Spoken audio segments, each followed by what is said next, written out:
Historiquement Vôtre continue avec l'ami David Castello-Lopez qui est sur son portable, certainement pour vérifier les dernières informations concernant le métro, puisque vous nous racontez aujourd'hui l'histoire du métro. Tout à fait.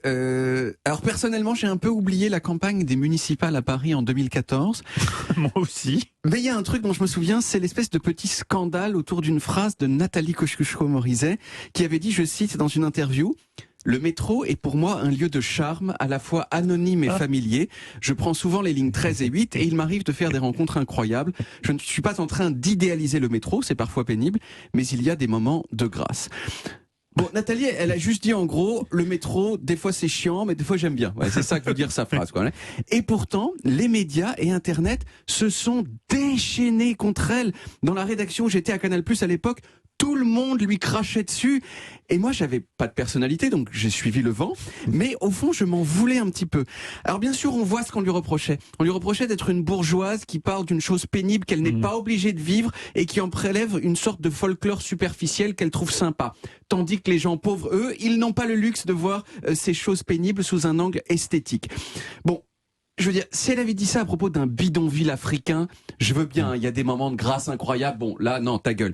Mais là, c'est, je veux dire, c'est banal et c'est mesuré comme phrase. Et comme 100% des phrases mesurées et banales, eh ben, c'est plutôt vrai. Oui, la ligne 13 à 8h30 du matin, c'est chiant, c'est nul. Mais on a tous vécu, et je vois très bien ce qu'elle veut dire dans ces moments inoubliables dans le métro. Toutes ces fois en particulier où on a fait semblant de regarder par la vitre de la rame alors qu'en fait on regardait le reflet de la jolie fille qui était en face de nous. Moi, j'ai jamais fait ça. Moi, ça, tout le monde.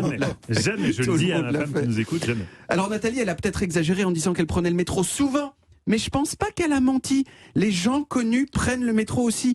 Un jour, dans les années 90 par exemple, je suis entré dans la rame de métro à la station Rome à Paris, et j'ai vu qui ?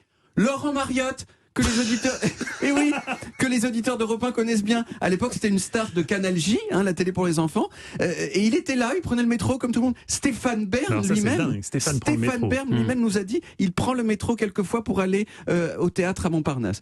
Mais alors, d'où ça vient ? C'est un résumé très court ce qu'il nous a expliqué. C'est quand il jouait lui-même au théâtre à Montparnasse. Mais alors, d'où ça vient ? D'arriver à l'heure. Exactement. Mais alors, d'où ça vient ce moyen de transport utilisé par Nathalie Kosciusko-Morizet, Laurent Mariotte et Stéphane Bern ? Est-ce que vous savez dans quelle ville a été construit le premier métro du monde ? Moscou. Facile quand même, non ? New York. Non. Paris. Non. Londres. Londres. Ah oui, Londres. Il est trop fort. Il est trop fort, Olivier Pouls. Alors, on parle souvent des embouteillages aujourd'hui, mais les embouteillages d'aujourd'hui, c'est vraiment de la gnognotte par rapport aux embouteillages du milieu du 19e siècle à Londres. C'était bien pire. Dans les années 1860 à Londres, à ce moment-là, Londres, c'était la plus grande et la plus riche des villes du monde. Et elle était dans un état permanent d'embouteillage inextricable avec des calèches, des chariots, des vendeurs de tout et n'importe quoi, des vaches.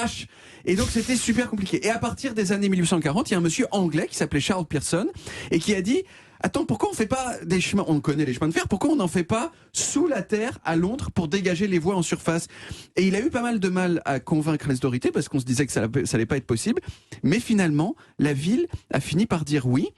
Alors, le métro londonien, comme tous les métros primitifs, et comme d'ailleurs pas mal de morceaux de ligne à Paris, il a été construit le long des grands axes, juste sous la rue, avec une méthode très simple qu'on appelle le cut and cover. Vous creusez un grand trou dans une rue, vous posez les rails au fond du trou, vous fabriquez ensuite une voûte en briques par-dessus, et puis vous bouchez le trou, vous mettez de la terre par-dessus la voûte, et ensuite vous reconstruisez la rue, l'asphalte par-dessus. Alors ils y sont arrivés, et la première ligne de métro au monde, elle a été inaugurée à Londres le 9 janvier 1863. Ça fait quand même ultra longtemps, il y a presque 159 ans. Alors c'était pas comme maintenant, c'était des wagons en bois, à ciel ouvert, tiré par une locomotive à vapeur. Donc faut imaginer, voilà, vous prenez le métro, il y a un vacarme de dingue, il fait ultra froid, on est au mois de janvier à Londres, et vous prenez de la vapeur dans le visage, et donc c'était ça, voilà, le moment de grâce, je sais pas s'il était très fort à ce moment-là, quoi. Mais ça a quand même été un succès immédiat. Le premier jour, il y a eu 30 000 personnes qui l'ont pris, plusieurs millions la première année. Un peu plus tard, on a inventé des machines pour creuser des tunnels sous la ville, ce qui a permis de mettre des lignes de métro beaucoup plus bas. Et aujourd'hui, il y a 182 villes dans le monde qui ont un métro, 182 endroits où des ministres sont susceptibles d'être touchés par la grâce. C'est quand même pas mal. Voilà. Et nous, il y a un nom qu'il faut quand même... c'est Fulgence. Bienvenue. Fulgence. On dit Fulgence ? Moi, j'irais Fulgence, bienvenue, mais... oui, qui est le monsieur qui a vraiment installé le métro à Paris. Tout petit monsieur grand comme ça, avec une barbe. C'est pour ça que la station s'appelle Montparnasse Bienvenue. Les gens croient que c'est pour souhaiter la bienvenue à Montparnasse. Aux voyageurs qui arrivent par le train. Il y a un tréma sur le U. Oui, ça m'a toujours troublé. Je me dis, mais pourquoi ils ont raté l'orthographe?